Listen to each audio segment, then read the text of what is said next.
طبق نقشه چاره‌بینی‌های کمیته کار با جوانان و ورزش نزد حکومت جمهوری تاجیکستان بخشیده به 30 سالگی استقلالیت دولتی جمهوری تاجیکستان در مجمع حوزه‌های شناوری 20 سالگی استقلالیت تاجیکستان واقع در شهر خوجند ولایت سوخت مسابقه جمهوریوی عاید به شناوری بین نورسان از 8 تا 14 ساله برگزار شد.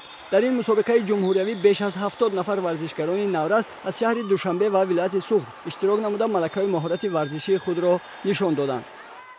هدف و مقصد اساسی این چاره‌بینی دریافت چهره‌های نو در نمود ورزش شناوری و بلند برداشتن آن همون ملکه مهارت ورزشگران و در عموم عمومی گرداندن ورزش شناوری می باشد. با شرافت صاحب استقلالی ورزش شناوری روز تا روز رشد و رونق یافته شده است که باعث خرسندی است که ما در وطن عزیز خود می توانیم مسابقه های نه اینکه داخل جمهوری بلکه بین المللی را نیز قبول نماییم.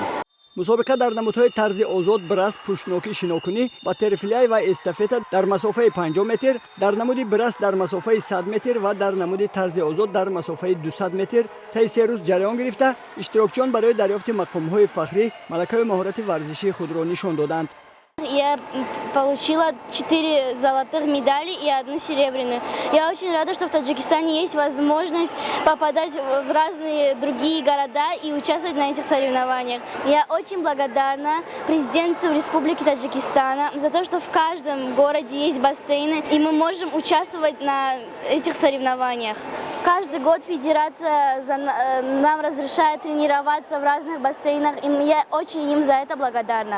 Я хочу в будущем участвовать на Олимпийских играх. مورد به ذکر است که به این نمود ورزش المپی در برابر کلانسالان کودکان و نورسان نیز شوق و هوس بی‌اندازه دارند. نتیجه توجه حکومت جمهوری تاجیکستان و دستگیری‌های فدراسیون ملی شناوری کشور است که سالهای آخر شناوری در کشور ما رشد و نمو یافته صف ورزشکاران افزوده ایستاده است. به این نمودی شناوری زیاده از 1 ماه آمده ایستاده‌ام. در طول این وقتا من به مسابقه های گوناگونی این نمود اشتراک کرده ایستاده‌ام. به من از این شناوری بسیارتر نمودی باترفلای معقول شده میباشد. در همه نمودها در مسافه های معین شده حکمان غالبان و جایزه‌داران را معین نموده با مدال و افتخارنامه ها قدردانی کردند. ورزشکاران بهترین مسابقه را من بعد داوران و مربیان به مسابقه های بیرون از کشور سفربر می نمایند.